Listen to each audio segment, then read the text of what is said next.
하나님 아버지 감사합니다. 오늘도 하나님 예배하고 하나님께 감사하고 하나님께 기도하며 하나님 말씀을 들으러 이 자리에 오게 하신 것 참으로 감사합니다.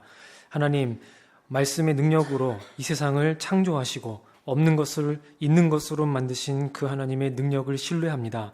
오늘도 그 말씀이 우리의 마음에 새로운 마음을 창조하시고 우리의 영혼을 새롭게 빚으시며 우리의 영혼을 하나님이 기뻐하시는, 하나님이 좋다 하시는 그런 모습으로 우리를 만들어가는 데에 오늘 들려지는 말씀이 사용되게 하여 주옵소서. 그래서 우리의 지성을 깨우고 우리의 마음을 깨워서 우리가 이 말씀을 더욱더 묵상하고 이 말씀을 더욱더 우리의 영혼의 자양분으로 삼아갈 수 있는 그런 마음의 결심도 있게 하여 주옵소서. 예수님의 이름으로 기도합니다. 네, 우리 함께 읽을 말씀은 시편 1편입니다. 시편 1편 말씀 함께 읽겠습니다.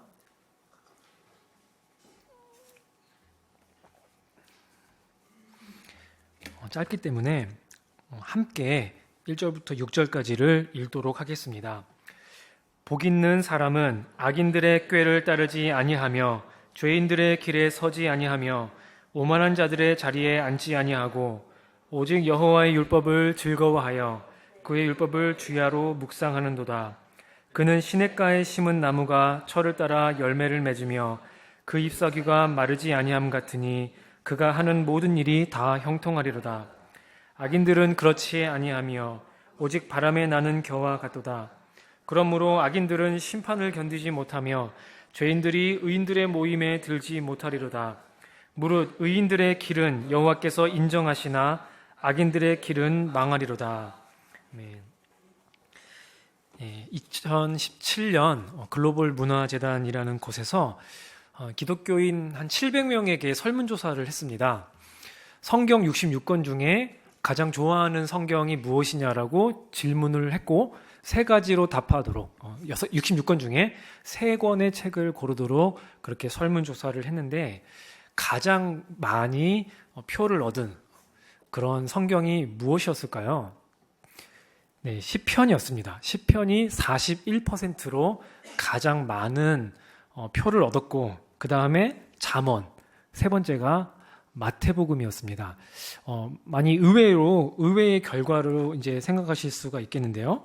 하지만 시편이 가장 사랑받는 성경에 있는 책 중에 가장 사랑받는 책이라는 점은 많이들 공감하실 수 있으리라고 봅니다.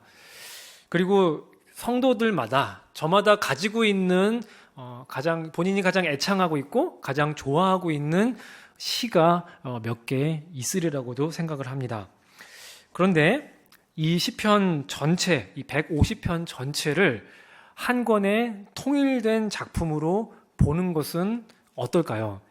이 150개의 개별적인 시들을 지금 이렇게 시편이라는 책으로 묶어놓은 것인데 5개의 묶음을 또 묶어서 총 150편으로 묶어놓은 것인데 여기에 어떤 특정한 신학적 주제가 흐르고 있고 이 시편의 배열에서 어떠한 신학적인 주제가 전개된다는 것을 여러분 생각해 보신 적 있으십니까?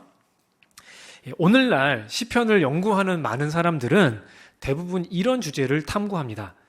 시편 1편부터 150편까지 이 순서가 왜 이렇게 배열되었고 이 시와 저 시의 관계는 무엇이며 이 시편 전체의 핵심적인 주제가 어떤 식으로 흘러가는가.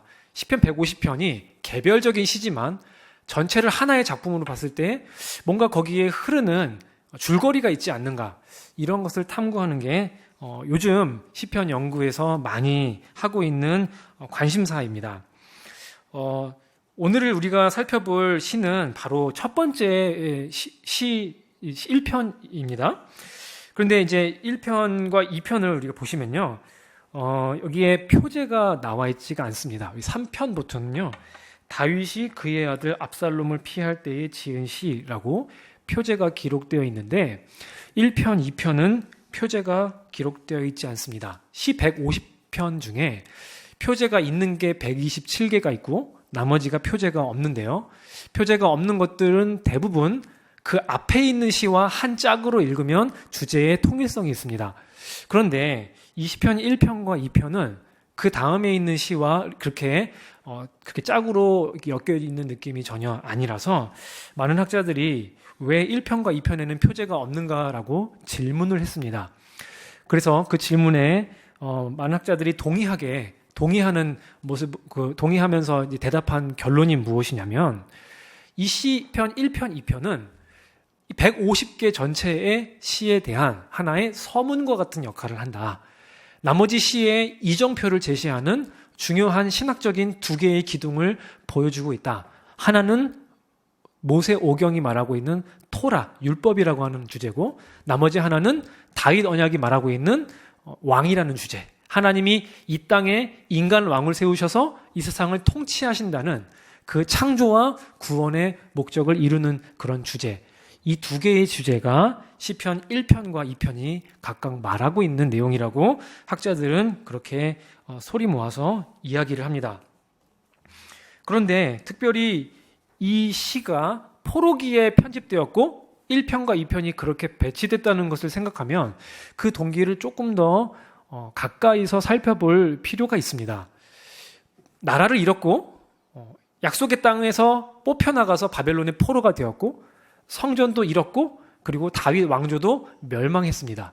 쉽게 말해서 모세 언약과 다윗 언약이 약속한 그 언약의 복들을 다 모조리 상실한 상태에서, 모조리 그런 것들을 잃어버린 상태에서 다시금 그 언약을 기억하고 다시금 그 언약을 자신들의 신앙의 중요한 두 개의 기둥으로 삼겠다는 그런 신앙의 열심, 하나님의 약속이 비록 지금 우리가 보기에 많은 것들을 우리가 잃어버린 것 같지만 여전히 하나님 말씀하신 대로 이루실 것이고, 여전히 하나님 말씀은 패하지 아니하실 것이고, 여전히 하나님이 약속하신 이 두 개의 언약의 기둥이 언젠가는 하나님의 때가 이르러 성취될 거라고 하는 그런 종말론적인 기대 속에서 이렇게 시편의 문을 여는 두 개의 시를 이렇게 배치했다고 생각할 수가 있습니다.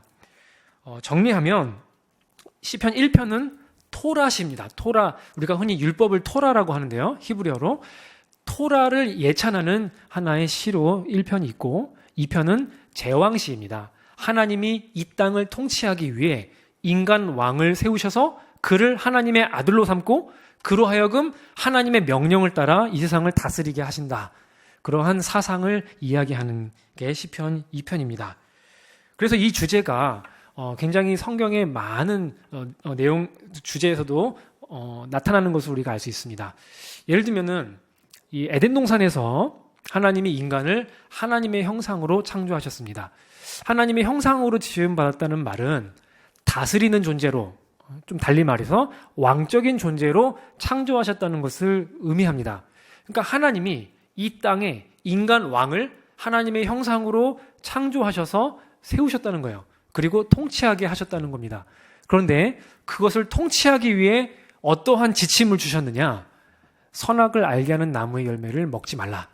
하나님의 권위와 하나님의 말씀을 상징하는 이 선악을 알게 하는 나무의 열매를 먹지 말라라고 하는 토라의 초기 모델, 토라의 전신이라고 할 수 있는 선악과 금지 명령을 주셨습니다. 인간을 왕으로 세우시고 그리고 그에게 명령을 주셔서 그 명령대로 이 세상을 통치하게 하시는 모습, 그 모습 그대로가 에덴 동산에 나타나 있습니다. 시내산에서도 비슷한 모습이 있고 다윗 언약에서도 비슷한 모습이 있습니다. 하나님이 구원의 은총과 창조의 은총을 허락하셔서 인간을, 이 세상을 지배하는 왕으로 세우시고 존엄하게 인간을 높이시고 그리고 그 통치에 걸맞는 원리를 토라로 주셔서 그 토라 율법을 따라서 이 세상을 통치하라고 말씀하신다는 그 이야기, 그것이 이스라엘 백성들의 중요한 세계관의 두 기둥이었고 그것이 이 시에 반영되어 있다라고 볼 수 있겠습니다. 그러면 이 주제에서 나머지의 시편의 내용들이 해석되고 거기에서 제 자리를 잡을 수 있다라고 우리가 생각할 수가 있겠습니다. 우리가 시편 1편의 내용을 우리가 함께 보겠습니다.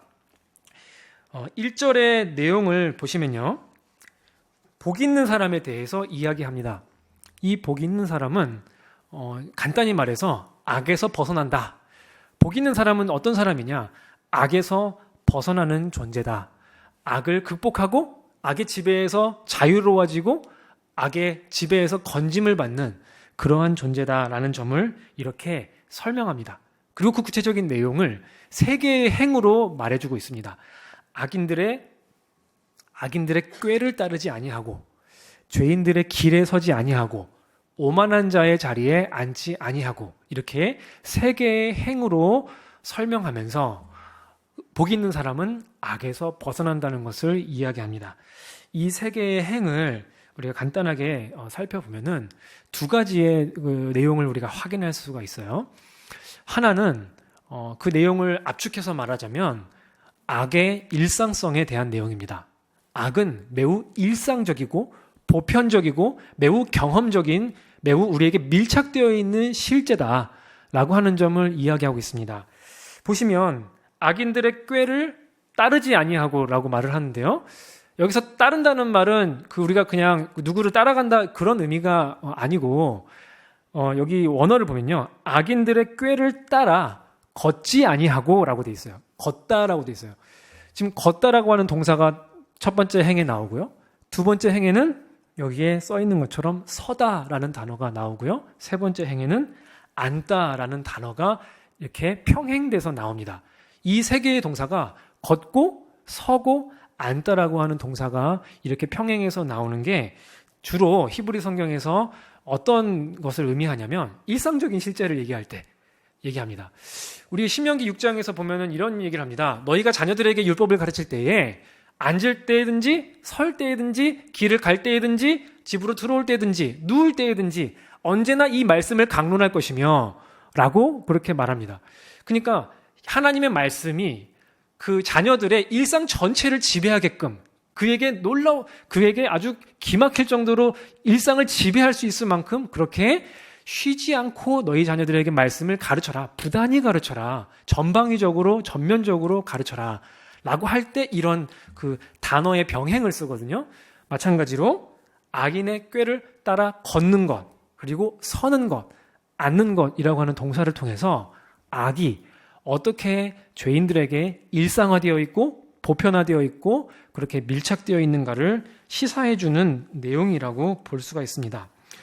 세상에서 말하는 다른 복을 이야기하는 것이 아니라 1절이 말해주는 진짜 복이 무엇이냐면 일상에 만연해 있는, 일상에 팽배해 있는 그러한 죄에서 자신을 멀리하라는 것입니다. 이 세상에 가득한 이 죄의 관습에서 자기 자신을 지키는 것, 이 악한 세대에서 자기 자신을 세속에 물들지 않게 하는 것, 그것이 바로 복된 사람의 중요한 표지라고 하는 것입니다. 그러면 이 세 개의 평행 구조가 보여주는 두 번째 주제는요, 악이 점증적으로 발전한다라고 하는 주제입니다. 첫 번째는 악이 일상화된 존재라는 것을 말했다면 이번에는 악이 점증적으로 점차 성장하고 발전한다라고 하는 점을 여기서 말해줍니다. 먼저 악인들의 꾀가 나와요. 이 꾀는 흔히 번역할 때에 악인들의 계략으로 번역하기도 하고요. 그들의 생각으로 번역하기도 하고 또 어떤 부분에서는 조언, 충고 이렇게 번역하기도 합니다. 하지만 이걸 다 아울러서 말해보면 이것은 생각의 단계예요. 생각의 단계에서 아이디어의 단계에서 발상의 단계에서 존재하는 악입니다. 그런데 두 번째 행을 보면요. 이게 길로 발전합니다. 길이라고 하는 것은 사람들이 자주 다니면서 생겨나기 때문에 하나의 구체적인 행동으로 옮겨진 죄를 의미할 뿐 아니라 그 행위가 길이라는 점에서 반복되고 일상화되고 습관화되는 것을 의미합니다. 이 죄가 지금 꾀의 단계에서 길의 단계로 발전하고 있고요. 그리고 그 다음에는 자리의 단계로 발전을 합니다. 이제 쉽게 말하면 돗자리 깔고 한다는 거예요. 이제 그것을 직업적으로, 그것을 제도적으로, 그것이 죄를 짓도록 사회가 일정한 틀로 구조화되어 있어서 그 구조 안에서 반성 없이, 그 구조 안에서 특별한 생각 없이 그냥 살다 보면 반복적으로 그 죄를 짓는 방향으로 내가 들어간다는 겁니다. 내가 의식하지 못하는 순간에, 내가 딜레마를 느끼지도 못할 그러한 미처 생각하지 못하는 순간에 그 구조 안에 있으면 특별히 반성하지 않으면 계속해서 죄를 짓는 그런 자리가 존재한다는 것. 죄가 발전하고 마침내는 제도와 관습과 관행이라는 모습으로 공고하게 굳어지는 모습이 바로 여기에서 묘사되고 있는 모습입니다. 복 있는 사람은 무엇인가? 일상에 만연해 있는 죄의 모습에서 자신을 지킬 뿐 아니라 지성을 활용해서 악의 꾀가 무엇인지를 판별하고 그 악이 어떤 식으로 습관화되는지를 판별하고 그것이 어떻게 사회의 구조와 사회의 제도와 인간의 인수부의 형태로 굳혀져서 반성 없이 그냥 이 세상에 끌려가는 대로 이 세상에 그냥 굴러가는 대로 따라만 가면 여전히 죄를 짓게 되는 그러한 부분에서 자신을 분별하고 자신을 지켜내는 것, 그것이 바로 복이 있는 사람의 중요한 열매라고 하는 것, 표지라고 하는 것, 그것이 1절이 말해주고 있는 내용입니다. 두 번째, 2절의 말씀을 우리가 보겠습니다. 2절은 그러면 어떻게 이 복 있는 사람이 악에서 벗어날 수 있는가라고 하는 점을 얘기한다고 볼 수 있겠습니다. 그러면 오직 여호와의 율법을 즐거워하여 그 율법을 주야로 묵상하는 도다라고 이야기합니다. 이 주제는 아주 쉬운 내용이죠. 하나님의 말씀을 가까이 하고 그 말씀을 묵상하고 그 말씀을 자신의 입술과 자신의 마음에 오래도록 두는 사람은 이 악에서 자신을 건질 것이다. 이 악에서 벗어나 생명을 얻을 것이다. 이 악이 지배하는 데에서 자기 자신을 구원해낼 것이다. 라고 하는 점을 이야기합니다. 성경에는 이런 주제가 많이 있습니다. 똑같은 토라시 중에 하나인 119편, 가장 긴 176개의 절로 되어 있는 이 시에서 이런 주제들이 굉장히 많이 나오는데 대표적인 구절이 이렇습니다. 내가 주께 범죄치 아니하려 하여 주의 말씀을 내 마음에 두었나이다. 그러니까 주의 말씀을 가까이 하는 자가 범죄하지 않게 된다는 점을 믿기 때문에 이렇게 시인이 고백합니다. 예수님 또한 요한복음 17장에서 이렇게 말합니다. 자신들을 따르는 제자들을 향하여 주여 저들을 거룩하게 하옵소서. 주의 말씀은 진리니이다. 주여 그들을 진리로 거룩하게 하옵소서. 주의 말씀이 진리입니다.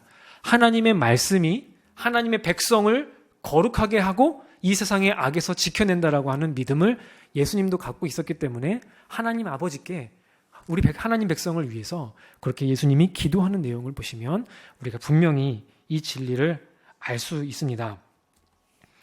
우리가 악을 멀리하고 악에서 벗어나기 위해서 우리가 하나님의 계시의 말씀에 깊이 빠져야 한다. 깊이 젖어들어야 한다는 것을 지금 말하고 있습니다. 그런데 우리가 시편에서 이 율법이라는 단어를 이해할 때 조금 오해할 수가 있어요. 예를 들면 바울이 로마서와 갈라디아서에서 행위의 원리로서의 율법, 행위를 통해 구원을 받는 그런 원리로서의 율법과 하나님의 은혜와 그리고 믿음이라는 수단을 통해서 주어지는 구원, 그런 개념에서의 복음, 그러니까 율법과 복음의 그런 대조의 언어로 율법을 이해하면 이 구약에서는 조금 어려운 면이 있습니다.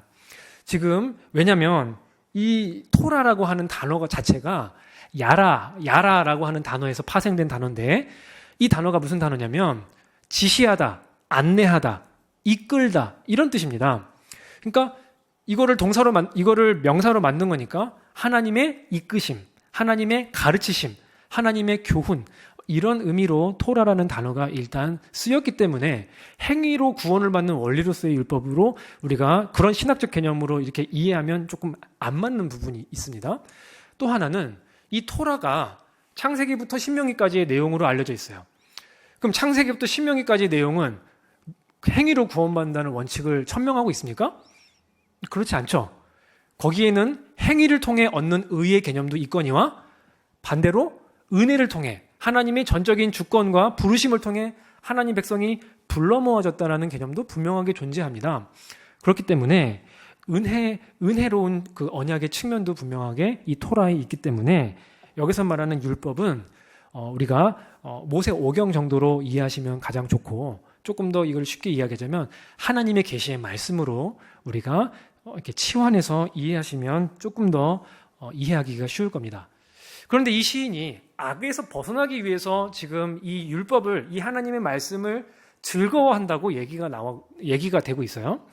근데 여기서 즐거워한다는 말은 이렇게 돼 있습니다. 율법이 그의 즐거움이다. 이렇게 명사로 돼 있어요. 율법이 그의 즐거움이며 율법을 묵상하는 자다. 이렇게 말하고 있는데요. 여기서 말하는 이 즐거움이라는 단어도 뭔가 기뻐한다, 뭔가 소원한다, 또 다른 맥락에서는 강하게 그것을 욕망한다. 이런 표현으로 쓰기도 합니다. 그래서 어떤 그 영어 번역자들은 율법이 곧 그의 욕망이다. 이렇게 번역하기도 합니다. 그러니까 뭔가 즐겁기 때문에 그 율법을 가까이 하는 것보다 조금 더 강렬한 의미를 지니고 있죠. 욕망한다는 것은 그것이 아니면 안 된다는 생각, 그것에 강하게 내가 의존하고 있다라고 하는 그런 개념이 내포된 이야기예요. 그러니까 율법이 그의 욕망이고 율법이 그의 마음의 욕구이고 마음의 소원이다라고 이렇게 바꿔서 번역을 한다면 굉장히 율법에 대해서, 하나님 말씀에 대해서 굉장히 목말라하고 마치 갓난아이가 신령한 젖을 사모하라 베드로가 말했듯이 아주 신령한 젖을 사모하는 마음으로, 내가 이것이 없으면 안 되겠다고 하는 마음으로, 내가 이 말씀이 아니면 살 수 없다라고 하는 절박한 그 마음의 태도로 율법을 대하는 사람을 이야기하고 있는 것이죠. 그래서 그러한 태도로 율법을 이해하고 있는 사람은 자연스럽게 어떤 행동을 보이게 되느냐, 그 율법을 아침과 저녁으로, 이것도 일상성을 이야기하는 하나의 그 비유법이죠. 주야로 이 말씀을 묵상하는 자다라고 이야기를 합니다. 여기서 묵상한다라는 단어는 우리가 잘 알듯이 낮은 소리로 읊조리다 이렇게 번역도 하고요. 또 중얼거리다, 투덜거리다, 불평하다, 다양한 그 표현으로 지금 이게 번역이 됩니다. 그래서 지금 여호와의 말씀을 지금 이 복 있는 사람이 어떻게 하는 거냐면요, 계속 입에서 곱씹는 거예요. 입에서 떠나지 않게 그 말씀을 계속 중얼중얼거립니다. 그 말씀을 암송합니다. 그 말씀을 반복합니다. 그 말씀을 곱씹습니다. 그래서 자신의 머리를 통해 알고 있는 그 말씀의 지식을 입으로 계속 중얼거리면서 뭐 하겠어요?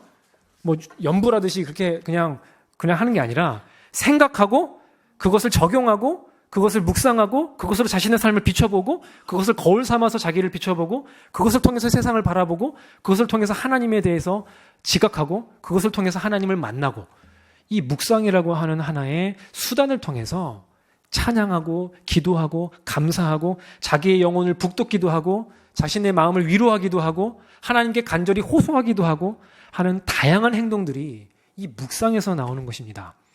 하나님의 말씀을 이해하고 알고 그것을 끊임없이 곱씹는 훈련이 되어 있는 사람은 이러한 기도에서나 찬양에서나 하나님 말씀으로 자신의 영혼을 북돋는 일에서나 하나님 말씀으로 자기를 위로하는 부분에서나 그리고 하나님 말씀으로 다른 사람을 격려하는 부분에서나 이 묵상의 힘을 가지고 있는 사람에게는 이 말씀의 능력을 자신에게도 적용하고 타인에게도 적용할 수 있는 그런 통로로 쓰임받을 수 있다는 것을 우리가 분명히 생각해야겠습니다.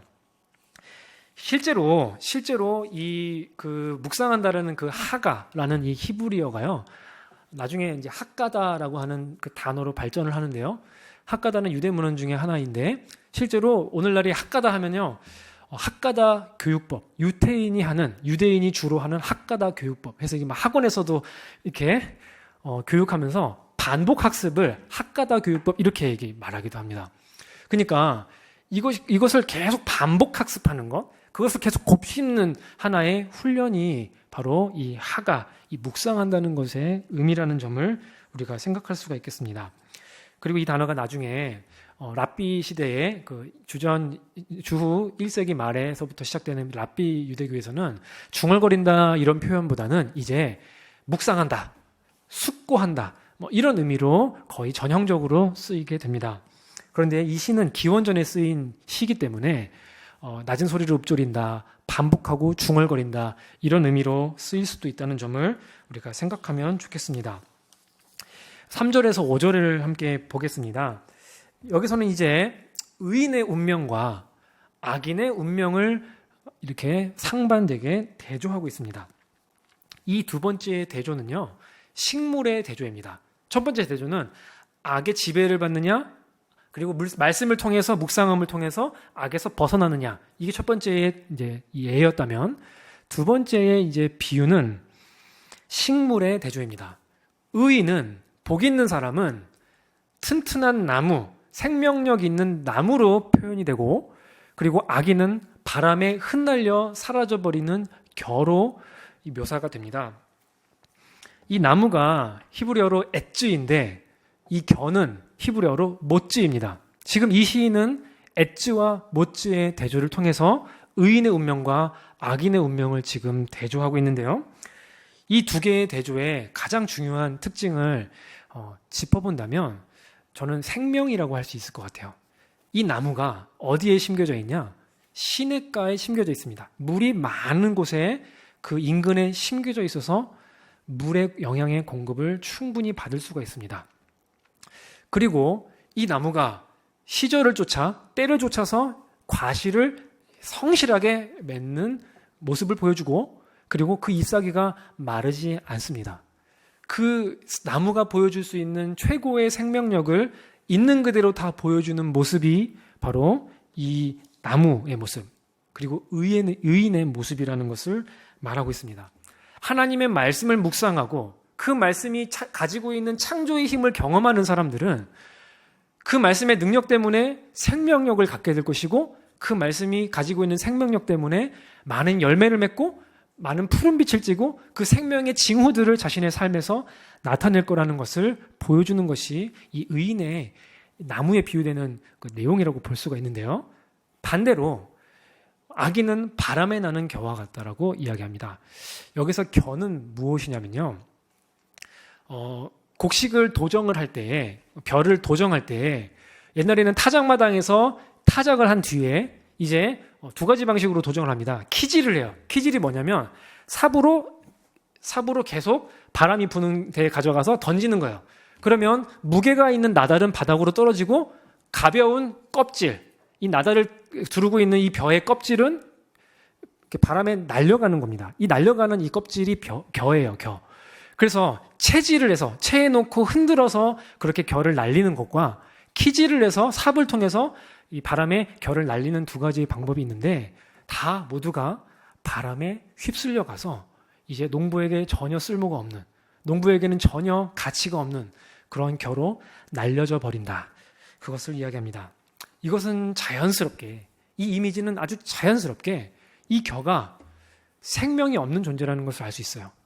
알곡과 쭉정이의 비유가 나중에 신약 성경에 나오듯이 더 이상 농부에게 쓸모없는, 때가 되면 한때는 이 나달과 이 겨가 함께 있었지만 나중에 그것을 고르고 그것을 용도에 따라 분리해야 될 날이 오면 그것을 채질을 하고 키질을 해서 분리해서 이제 쓸모없는 것으로 바람에 날려서 버려버리고 마는 그러한 무가치한 그러한 존재임을 나중에 입증하게 된다는 것을 이야기합니다.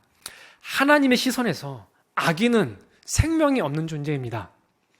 하나님의 관점에서 악인은 무가치한 존재입니다.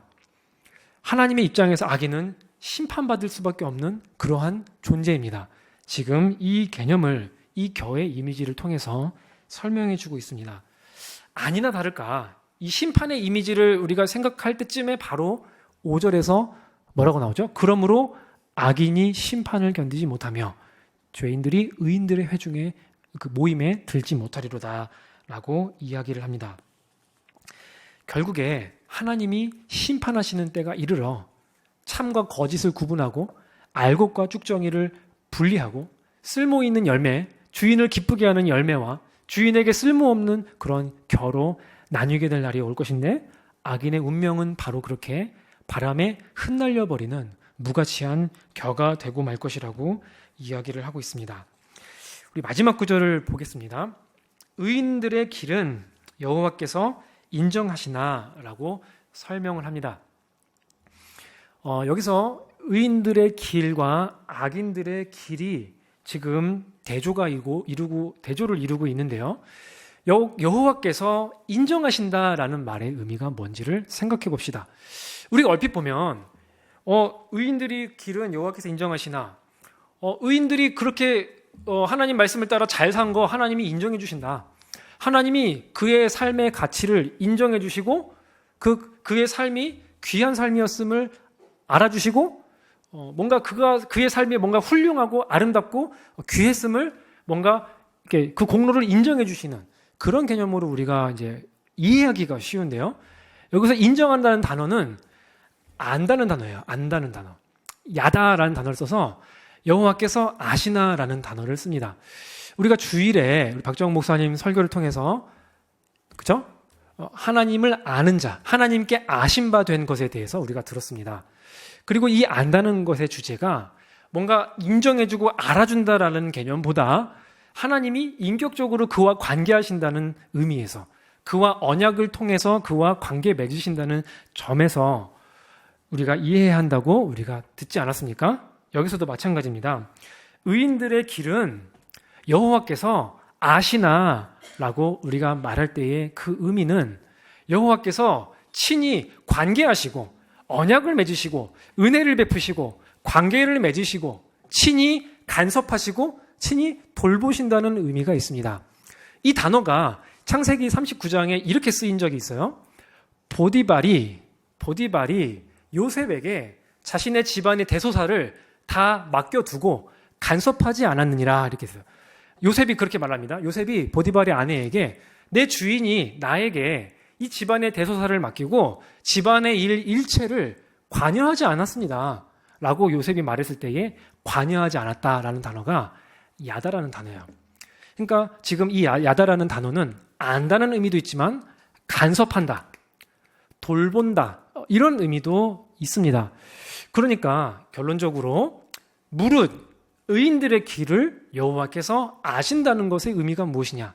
단순히 팔짱을 끼고 멀리서 관조하고 그냥 바라만 보고 그 바라보는 만큼 알고 계신다라는 의미가 아니라 친히 관심을 가지고 인격적으로 교제하시면서 친히 간섭하시고 친히 돌보시고 친히 사랑하시는 그러한 관계로 아신다는 것을 의미하고 있습니다.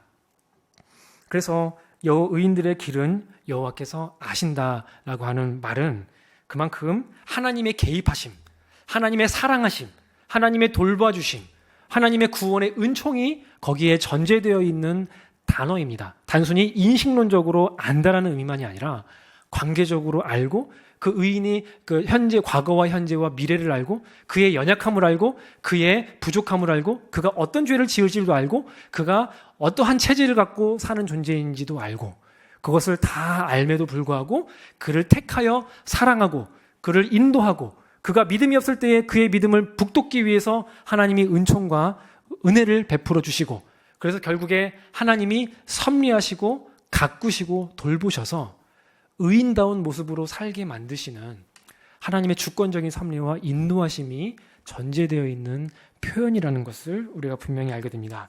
그렇기 때문에 1장 6절에 있는 인정하시나라는 단어는 하나님이 우리를 만들어 가시는 친히 아시고 부르시고 돌봐주시고 친히 우리를 의로운 삶으로 만들어 가시는 그러한 섭리의 하나님, 그 은혜의 하나님으로 우리가 들어야 할 줄로 압니다. 그리고 이와 반대로 악인들의 길은 망할 것이다 라고 이야기하면서 이 시를 마무리합니다. 저는 이 시의 내용을 두 가지로 적용해 볼까 합니다. 우리는 너무 쉽게 이 시를 묵상하면서 내가 복 있는 사람이다 라고 대입하면서 이해하기가 쉬워요. 당연하죠. 여러분 악인이 되고 싶어요? 바람이 나는 겨로 여러분 그런 자의식을 가지고 읽고 싶으세요? 그렇게 읽고 싶은 사람은 아무도 없습니다. 우리 모두가 복 있는 사람으로 악에서 벗어나는 사람으로 많은 열매를 맺고 시절을 쫓아 과실을 맺고 잎사귀가 마르지 않는 그런 나무의 이미지로 그렇게 우리 자신을 이해하고 싶지 우리 자신을 악인으로 죄인으로 오만한 자의 자리에 앉아있는 존재로 그렇게 가정하고 그렇게 생각하는 사람은 거의 없습니다. 그런데 여러분 성경에는 하나님의 백성이 타락하는 수많은 비극이 기록되어 있다는 것을 우리가 기억해야 합니다. 우리가 받은 구원을 잃어버릴 수 있다라는 의미가 아닙니다. 하나님의 백성으로 은총을 받은 존재라 할지라도 언제라도 이 복 있는 사람의 범죄에서 벗어날 수 있을 만큼 우리에게는 많은 유혹이 있고 우리에게는 많은 넘어짐의 가능성이 있다는 것을 우리가 기억해야 합니다. 우리가 출애굽기에 보면 바로 왕이 이스라엘 백성들을 노예로 삼고 국고성 비돔과 라암셋을 짓게 만듭니다. 강제 노역을 해서 그들의 노동력을 착취하고 그들의 고혈을 빱니다. 그런데 똑같은 맥락에서 이제 솔로몬과 르호보암이 자기 백성들을 강제 부역을 시켜서 13년 동안 솔로몬의 궁전을 짓게 하고 르호보암은 아버지 때보다 더 강하게 부역을 시키겠노라 하면서 마치 바로 왕이 이스라엘에게 하는 그러한 짓을 지금 솔로몬이 했고 르호보암은 그것보다 더 심하게 할 거라고 이야기함으로써 압제자의 전형적인 모습을 그대로 반복하는 것을 우리가 성경에서 볼 수가 있습니다. 그런데 또 같은 맥락에서 지금 이 시가 포로민의 상황에서 바벨론의 포로가 된 상황에서 이 시가 편집되었다고 가정을 할 때에도 이 주제는 분명합니다. 이 시를 편집한 편집자는 시편 1편을 왜 넣었을까요? 지금 하나님의 토라를 지켜서 포로민이 됐다고 생각해서 지금 시편 1편을 배치했을까요? 아니면 자기의 조상과 자기가 하나님의 백성이었지만 분명히 하나님 말씀을 따르지 않았고 그 말씀을 따라 이 세상을 통치하지 않았기 때문에 그 언약의 선물들을 잃어버렸고 그렇게 이방 땅에서 치욕을 당하고 하나님께 마치 버림받은 것처럼 그러한 고생을 하며 그러한 그 명예가 실추되는 모습으로 그렇게 살고 있다라고 하는 자의식 속에서 이 시를 배치했다면 이 시를 편집한 사람은 자신이 복 있는 사람이라고 하는 자의식으로 자기 민족들이 복 있는 사람이라고 하는 자의식으로 이 시를 배치했을까요? 저는 그러지 않았을 거라고 봅니다.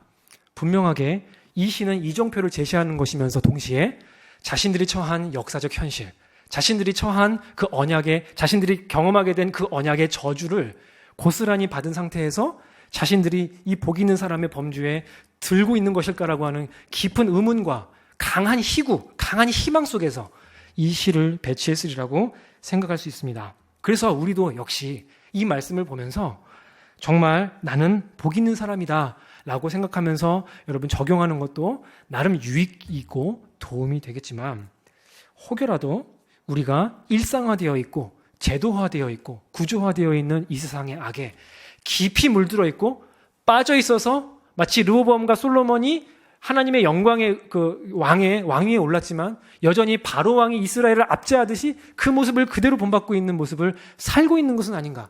우리 자신이 정말 이 세상의 악의 구조 안에서 정말 그 기능을 감당하고 있는 악의 일부가 되어 있는 존재가 아닌가라고 하는 그러한 질문을 던지면서 이 시를 묵상해야 할 것입니다.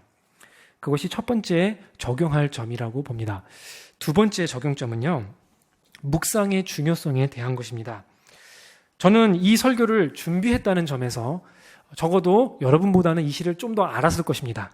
그러나 제가 이 설교를 마치고 이 시를 더 이상 쳐다보지 않고 이 시를 더 이상 기억하지 않고 이 시와 관련된 모든 것들을 다 끊어버리고 그저 설교문의 한 파일로 남겨두고 말았다면 저는 이 시를 전혀 묵상한 것이 되지 않습니다. 설교하기 전에 묵상했겠죠. 그렇지만 그 이후로 계속해서 중얼거리고 암송하고 그것에 비추어서 나를 바라보고 그것에 비추어서 하나님을 바라보고 이웃을 바라보는 일을 하지 않았기 때문에 저는 이 묵상의 유익을 전혀 누리지 않았을 겁니다. 반면에 비록 저보다 이 시편 1편에 대해서 공부를 덜 했을지언정 이 말씀을 듣고 이 말씀을 묵상하고 중얼거리고 암송하고 기도 시간에 늘 이 말씀을 계속 반복하면서 하나님에 대해 생각하고 내가 빠져있는 악이 무엇인가에 대해서 돌아보고 정말 내가 정말 복 있는 사람인가에 대해서 철저하게 자문해보고 정말 하나님의 말씀을 욕망한다는 것이 무엇일까에 대해서 성찰해보고 하면서 자신들이 그래서 그것을 통해서 기도가 나오고 그것을 통해서 찬송이 나오고 그것을 통해서 이웃을 향하여 주의 말씀을 말하듯이 권면이 나오고 하는 그런 열매를 맺는다면 여러분은 이 묵상의 위대한 힘, 이 묵상이 우리의 영혼을 새롭게 창조하는 그 위대한 힘에 참여하는 것이고 그 유익을 누리는 것이라는 점을 기억해야 할 줄로 믿습니다. 여러분, 하나님의 말씀을 단순히 듣고 그 말씀을 새롭게 아는 것은 즐거운 일이긴 하지만 그것 자체로 우리에게 은혜의 수단이라고 말할 수는 없습니다. 마치 어떤 새로운 전공 공부를 하고 어떤 새로운 책을 읽으면서 지식을 새롭게 습득하는 것과 같은 그런 기쁨에 머물 수도 있는 것이 바로 성경 공부입니다.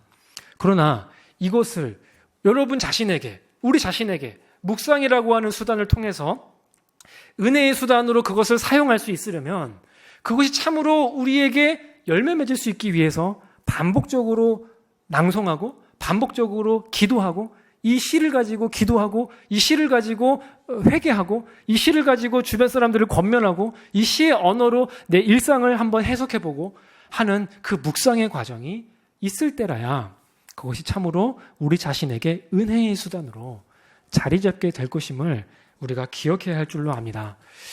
정말 매주마다 정말 좋은 말씀, 정말 정확하게 하나님 말씀을 주석하고 가르치는 말씀을 우리가 듣습니다. 그러나 그것을 우리가 묵상하지 않는다면, 그것을 우리가 읊조리지 않는다면, 그것에 대한 그 생각에, 그 성경의 진리에 우리가 천착하지 않고 거기에 우리의 생각이 머물지 않고 그걸 통해 기도하지 않고 그걸 통해 찬양하고 하나님께 감사하고 우리의 마음을 위로하고 우리의 마음을 북돋지 않는다면 그것은 전혀 우리에게 은혜의 수단으로 작용하지 않을 것임을 우리가 두려운 마음으로 생각해야겠습니다. 아무쪼록 이 묵상의 유익을 누리실 수 있기를 바라고 기도할 때나 찬송할 때나 길을 갈 때에나 모든 순간에 여러분 주일에 들은 말씀, 수요일에 들은 말씀 항상 기억하시면서 그리고 여러분이 성경 통독하신 거 정말 중요하고 소중한 말씀들 기록하시고 그 기록한 말씀을 지하철에서든 어디서든 항상 반복해서 보고 그 말씀을 늘 가까이 함으로써 여러분을 악에서 건지시기를 바라고 여러분을 악에서 벗어나게 할 수 있기를 또 주님의 이름으로 축원합니다. 다 같이 기도하겠습니다. 나는 참으로 이 성경이 말하고 있는 대로 복이 있는 사람인가 아니면 정말 복이 없는 사람인가 우리가 질문해야 할 줄로 압니다. 혹시 남을 바라보면서 조소하고 비웃는 사람은 아닌가? 아니면 스스로 낮추고 스스로 손해보면서 남을 섬기는 사람인가? 정말 이 시가 말하는 대로 정말 시절을 쫓아 열매를 맺고 그 잎사귀가 마르지 않는 생명력 넘치는 신앙생활을 하고 있는가? 아니면 아무 가치가 없고 나달도 되지 못해서 이제 겨로 날려져 버리는 그런 무가치한 삶으로 내가 내 삶을 살고 있지는 않은가? 우리가 돌아보면서 하나님, 우리가 참으로 복이 있는 사람이 되기를 원하고 하나님 말씀이